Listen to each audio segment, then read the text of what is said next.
I've got a tall can of Cutter Double IPA from Rising Tide. It is a little over 2 weeks old. It's canned on the 4th. You probably can't read that, but the other can could more clearly say 10-4 on there. This one, they don't really tell you much about it on their website or in the can or anything, except that it's 8.7% alcohol. And when I was at the brewery like a year and a half ago, they said that it was primarily Citra hops they were putting in this beer, but that probably means they use other ones for bittering. For some reason, I'm guessing there's some Columbus in here, but all their pales and IPAs tend to have a pretty different hop bill. And I don't know if any their other ones has Citra. Maybe I guess their Session IPA does, which is pretty darn good. This one, I haven't had this beer in like almost a year, I think. And it finally got around here while it was fresh. Let's see if it looks like I remember. It used to be very, very extremely pale, ambery yellow, quite filtered. I mean, I guess they say unfiltered, but at least they let it drop bright because there is only a very, very light haze in there. And I'm getting some aroma already. It smells pretty nice, but actually, now that I think about it, I think the Rising Tide kind of fits in with more of a Midwestern style pale ale brewer world, because it almost reminds me of like Pipeworks and Half Acre. It smells pretty nice. I'm definitely getting Citra out of there. But it's also, yeah, it's also got some like nice sweet bubblegummy sort of flavors. Probably using a little bit of a biscuity English malts. This has a little bit of a look and smell from, it reminds me of some Alchemist beers. But yeah, there's a almost bubblegummy, juicy fruity sort of aroma that can sort of be a combination of biscuity sweet malts and slightly tropical hops. I'm not really getting much, like it's super, super sweet grapefruit. I'm not getting much pithy, citrusy qualities, and the head is sticking around really well. It looks almost like I had just poured it. And the carbonation looks pretty mild. I'm not even seeing many bubbles at all, but the head is staying really nicely, and it's pretty good looking.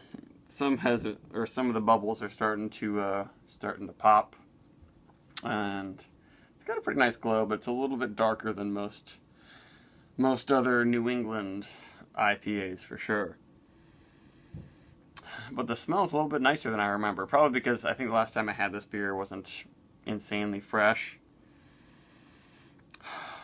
And I'm not getting any booze or weird green resinous things. It's very much a sweet, candy-ish aroma.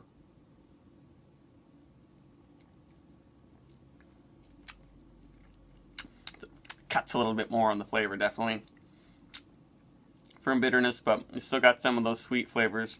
But now I'm getting a lot of toasty, grapey malt happening. I often kind of get a little grapey flavor from Citra, grape/grapefruit, especially when they combine it with these slightly grapey white grape, almost purple drink malts.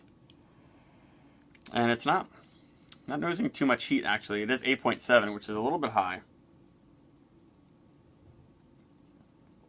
The feel, it's a little bit sticky. It's got a good amount of body in there. Some very toasty malt. It's a little beyond Honey Nut Cheerios, I would say, for the malt. It's getting, not roasty, but we're getting into like a well-toasted bread crust sort of flavor, with a little bit of like honey sweetness, but yeah, a lot of grapey flavors happening. Definitely, it reminds me of almost like grape gum and slightly cotton candy or juicy fruit bubble gum. But it reminds me quite a bit of actually like Heady Topper. Heady Topper is a little bit definitely a lot more dank.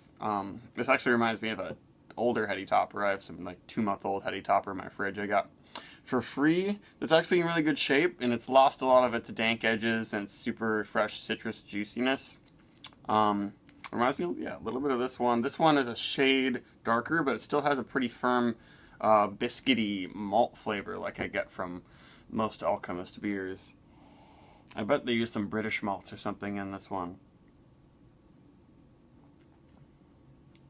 It's pretty good, but the finish is just a little too much of a minerally bitterness, along with that toasty malt. And now the bitterness is building up. It doesn't finish with that succulent, super fruity, juicy flavor. It lingers a little hot and sappy. I'm getting a little bit of that kind of too bitter piney essence lingering now. That's kind of the hallmark of more old-fashioned double IPAs. But it's not extremely pleasant to me anymore. I used to, love that sort of thing, but it might be a little bit difficult finishing this one.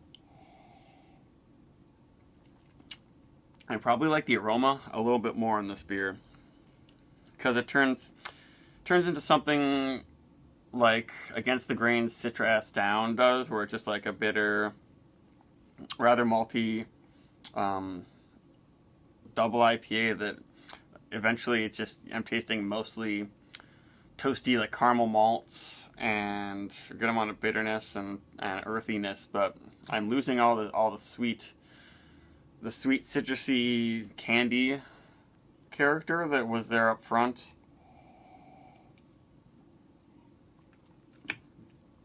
Yeah, it's I guess I wouldn't call it like an intense American barley wine or anything. It's not that big and malty, but it's almost closer to that sort of thing like the Sierra Nevada Bigfoot, and especially Stone IPAs, than the New England style. They do it well, though. There aren't any specific off flavors that people would say are off flavors, but it's not extremely pleasant to me. So I'll give it like a 80, maybe 78 or something like that. I would say it's worth giving it a try, especially if you like the more Midwestern or West Coast, more old-fashioned IPAs. It's not going to be like a lot of other newer breweries from New England. I actually do like the other Rising Tide IPAs and Pales. Pales a little bit more. This one's too high and bitter, too high in the ABV and bitter, too strong. That it kind of overtakes the fruitiness that they can get in their beers pretty darn well, especially with the dry hopping. So we'll do, maybe 79 for Rising Tide Kata. Goodbye.